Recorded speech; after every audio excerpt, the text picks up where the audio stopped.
Hello, welcome to Rachel's Rambles. In this episode, we take on the mighty Scotland North Coast 500.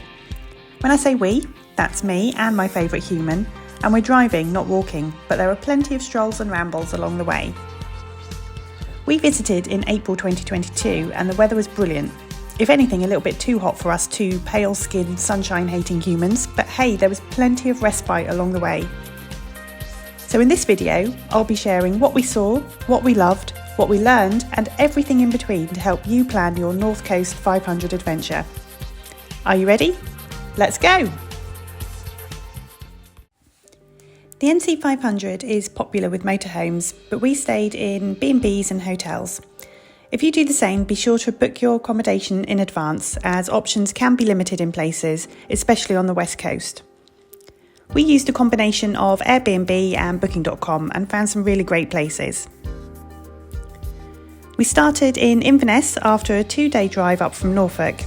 Inverness Castle is a starting point for the NC 500, and we had a very quick explore around the city at night before hitting the road the next morning. Our first stop was the Black Isle Peninsula, worth a detour if you're interested in seeing the famous Chanonry Point dolphins. The best time to see them apparently is on the rising tide when they start to chase the fish into the Moray Firth. We didn't time it quite right, but we could see some in the distance. Things we learnt here: the car park is very small and costs £1 for 1 hour. Definitely don't bring a motorhome or a caravan. There are no toilets, but you will find some free public toilets in Rosemarkie just up the road. Bring your binoculars and also some layers because it's quite windy. Just a few minutes drive from Chanonry Point are the fairy Glen Falls. This was one of my highlights of the entire trip. We parked for free near the Rosemarkie public loos and walked just a few minutes to the start of the woodland. It's a really lovely walk alongside a stream with some great scenery. It can be a bit muddy in places though, so wear decent hiking boots. It's about a 30-minute walk to the 2 waterfalls, and there's a bit of a climb up to the second one, but it's really worth it if you can manage it. Now, I really love photography, so we spent a few minutes here with the big camera, and I managed to get a couple of frames that I'm really proud of. It's a photographer's dream, so be prepared to share the space with fellow togs, all eager to get that perfect long exposure shot. Before our trip, we kept hearing people say that the West Coast was way better, but we loved the East Coast and actually wish we had more time to explore. We ticked off a few things from our list with very quick visits, including Dornoch Beach, the Mermaid of the North, and a drive-by of Dunrobin Castle. If you can, allocate yourself more time to explore the East Coast because it has so much to offer. The next day, we spent some time in the area around Wick and John O'Groats, starting the day with a visit to the Whaligoe Steps. Notoriously difficult to find, we relied on Google and still couldn't find them. They're actually only 6 to 7 miles south of Wick, but they're not signposted. However, if you look for a turning at the Cairn of Get sign and find a phone box, hopefully you won't go far wrong. Again, the car park is tiny and we were really lucky to get a space. There are 365 Whaligoe Steps, a man-made stairway that descends to a naturally formed harbour, which was once a landing place for fishing boats. We really enjoyed our visit here, even the ascent back up, although I did take my time. The steps are free to visit and maintained by volunteers, and you'll see a donation box at the top if you would like to contribute to the maintenance. We then drove up to Wick for a quick loo stop at the supermarket and grabbed some lunch. We had planned to go to the Castle of Old Wick, but actually there wasn't much of it left, so we moved on to Castle Sinclair instead and had a great time. We explored the ruins and the small cove beside it, with cairns that have been left by visitors over the years. This is a great spot and we highly recommend a visit.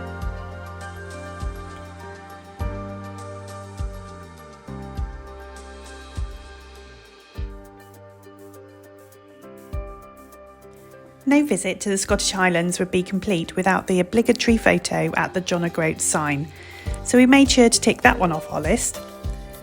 There's not a huge amount at John O'Groats, and when we were there the shops and cafes were then closing, so we just grabbed some chips from the cabin and a cup of tea and enjoyed the view across to the Orkney Islands. We wanted to see the Duncansby stacks and pondered whether to leave the car here and walk. I was starting to feel tired, so luckily for me, we drove. Result: it's still a little walk to see the stacks and all the bird life around them, but they really are quite impressive. The northernmost point of the British mainland is actually Dunnet Head, and we arrived at golden hour and it looked stunning. We believed we were a few weeks early for puffin season, but Rob went off in search of them and spotted a few. Hooray! They were a little way off, so I couldn't get a great photo, but it was amazing to see them. Buoyed by our puffin spotting, the next day we headed west and we decided to visit Puffin Cove, which is only about 15 miles west of Thurso and home to the UK's largest puffin colony. Apparently there were over 3,000 pairs recorded there in 2019. Again, it's not signposted, but it's on the Caithness border and there's a small area for parking by the Sutherland Road sign. I wouldn't describe it as a car park, but there's space for about 5 to 6 cars. Now, the walk to Puffin Cove is for the brave and the prepared. Best waterproof hiking boots are needed, as there's quite a walk across a boggy field, and I do mean boggy. We almost sunk on a few occasions. If you survive that, you have a very steep, muddy and slippery descent ahead. You have been warned. Unfortunately, we were unaware and attempted it. I still don't know how I managed it. It was quite a feat, but with wobbly legs and motivational Haribo from Rob, I somehow made it. And when we got to the bottom, there was not a puffin in sight.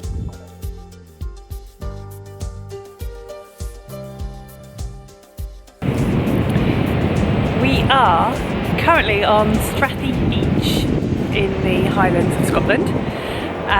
We're the only people on the entire beach. It's amazing. Also, I should have said, there's a tiny little car park here, but it has a fairly decent toilet, so these are all important things you need to know if you're travelling the North Coast 500. Great toilet stop at Strathy Beach.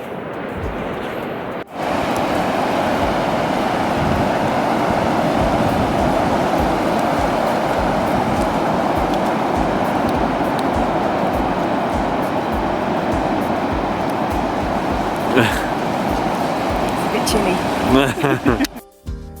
That night we stayed at the Betty Hill Hotel. Dinner in their restaurant was fantastic, highly recommended. Afterwards we walked down to Far Bay just as the sun was setting.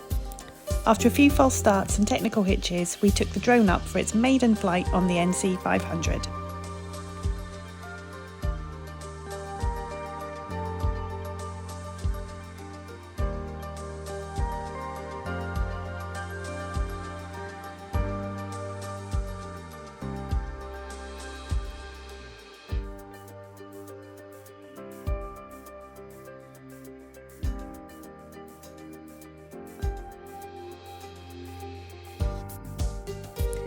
As we checked out of the Betty Hill Hotel, a member of staff told us that we'd be seeing some of the best scenery as we headed towards the west of Scotland, and he wasn't wrong. After a quick stop off at Torresdale Bay, we saw some of the loveliest scenery Scotland had to offer. One of my favourite stops was on the Kyle of Tongue crossing, with views towards Ben Hope and Ben Loyal. Loch Eriboll was another nice stop, where we read about the training exercises of warships and the crew spelling out the ships' names in rocks on the shoreline, including HMS Hood, upon which my great-granddad was stationed. Next up was the area around Durness, where there is so much to see and do. I couldn't resist another paddle in the ice-cold sea, but we also had to go on the Golden Eagle Zipline, which traverses Dornoch Beach. At £15 per person, it's not cheap, but we really enjoyed it, and it's one of those must-do experiences.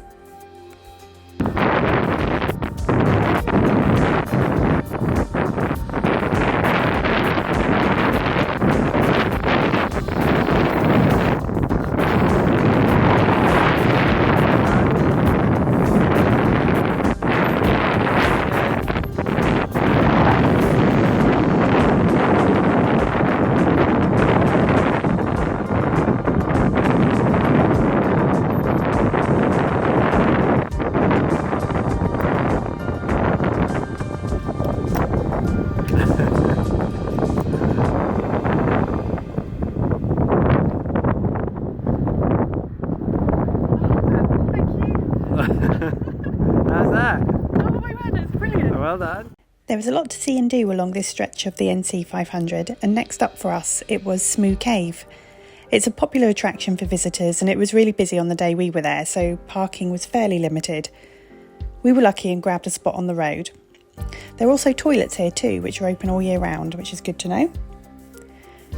It's free to enter the main cave entrance, and there are cave tours that are open April-October.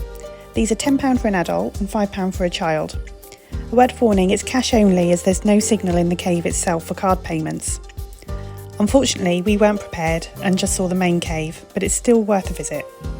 And apparently if you time your visit for after a heavy downpour, the waterfall in the cave is amazing. But we'll have to try and see that another time. We then moved on to Balnakeil, which is actually only about a mile outside of Durness. We were desperate to see the beach because we'd heard such good things. And it didn't disappoint. And that's us, playing with drones and cameras and the like.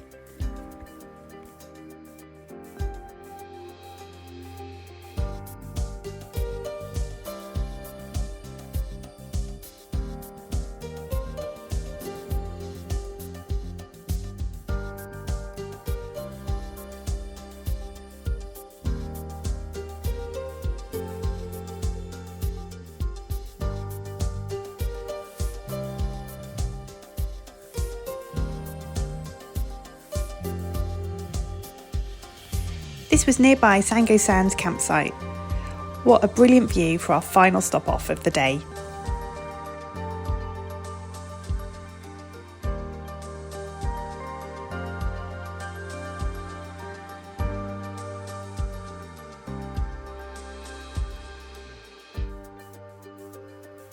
The next day we started heading south, where the scenery continued to be out of this world. Scotland, you really are stunning.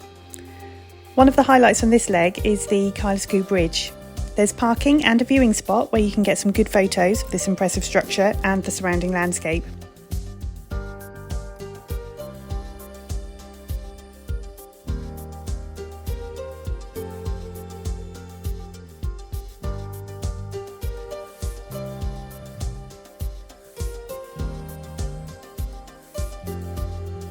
We also enjoyed our visit to the Wailing Widow Falls. It's off the beaten track a little, and there's a small lay-by for parking, but there's only space for about 2 to 3 cars. It's also a bit of a walk to the falls itself, and it's another one that isn't for the faint-hearted, with lots of scrambling over rocks and no real footpath to follow other than the tracks of those who have walked it before. Sensible footwear and caution is a must, and it's about 20 minutes before you reach the falls themselves. But they are very impressive if you're brave enough to face the hike. I'm really glad that we did it because it was well worth seeing.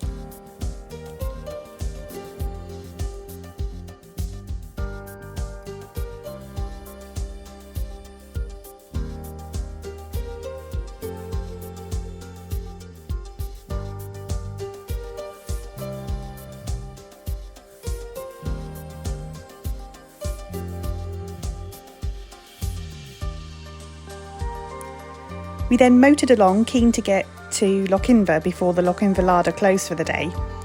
We'd heard so much about their famous pies that today was pie day and our whole itinerary was based around this. We were absolutely going to have these pies if it killed us. Was it worth it? Oh my god, yes! The best pies we've ever eaten, and we cannot recommend it enough. The great thing is they do pies by post too. Tummies full and hearts happy, we stopped by Dunrobin Beach, which is another stunner, before enjoying more of the NC 500 drive towards Eilean and Gairloch, which was our stop for the night.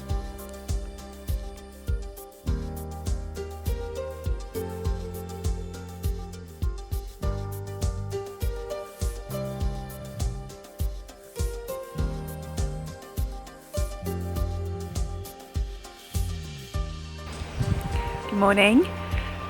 We are on day 4 or 5 of the NC 500, I think. I think it's Friday. It's lovely when you don't know what day of the week it is. We stayed in Gairloch last night, which was lovely. A really nice Airbnb. And this morning we've driven along the shores of Loch Marie, and we've just done a little stop off here. We think this is the car park where Callum the Stag hangs out. We haven't seen him, he's not here today, which is a shame. If you don't know about Callum the Stag, Google him. It's the car park near Torrington. There's some great stories about him, but he's not here today, which is a shame, but never mind. It's worth saying as well, some lovely little woodland trails, so if you're keen on walking, yeah, park up here and have a little explore. It's really, really pretty. Not too many people here at the moment, which is always a bit of a win. So we're just enjoying this for a few minutes before we head over to Skye later today, and we're staying on the Isle of Skye tonight. We will be attempting the infamous Balnakeil Pass later on today as well, so wish us luck.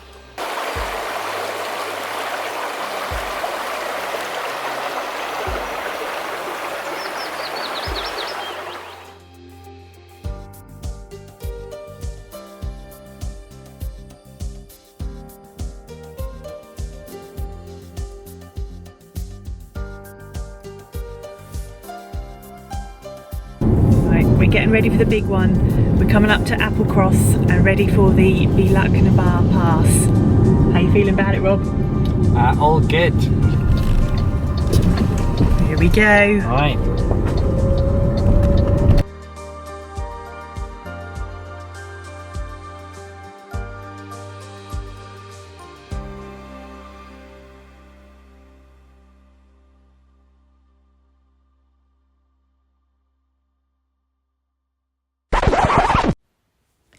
Okay, so funny story. It was so cold and windy at the top that I was completely distracted and rushed back to the car for shelter. Unfortunately, I got in the wrong car. Whoops. In my defence, it was the same colour.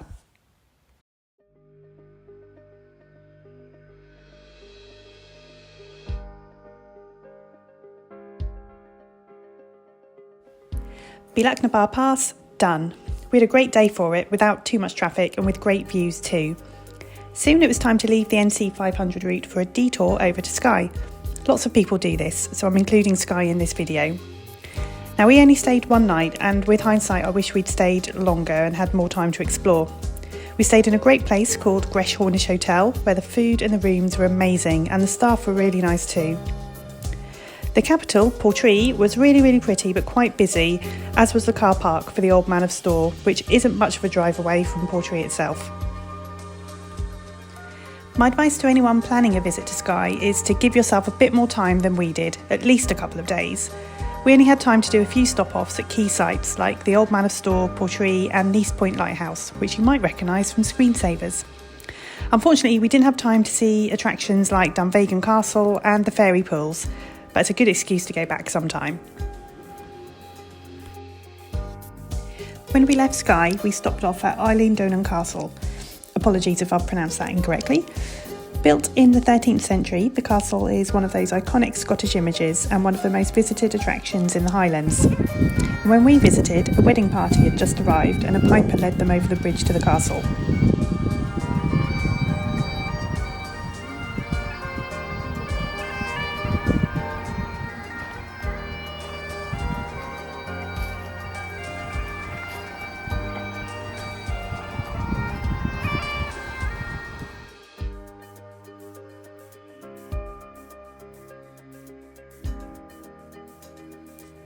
We then started the journey to Fort William, where we would be staying for 2 nights.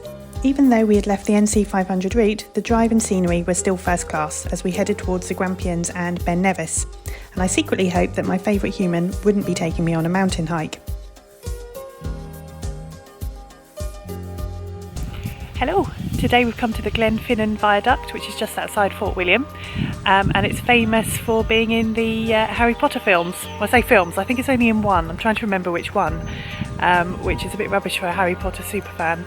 I think it's in the second film, which is Harry Potter and the Chamber of Secrets.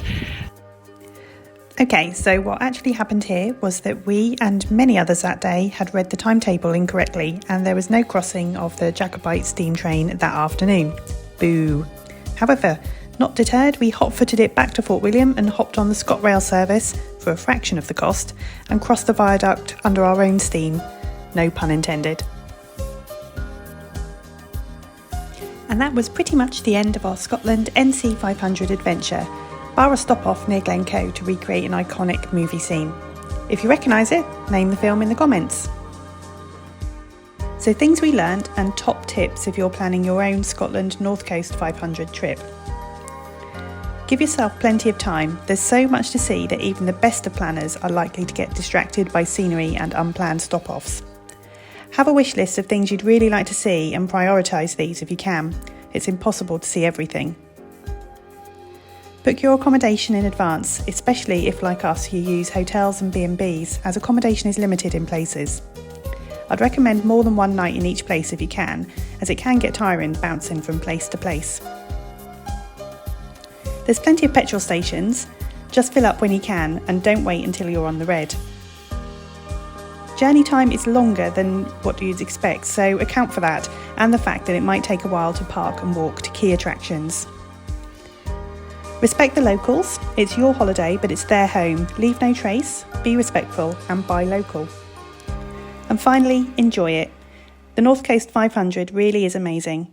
Thank you, Scotland. We loved you and can't wait to return.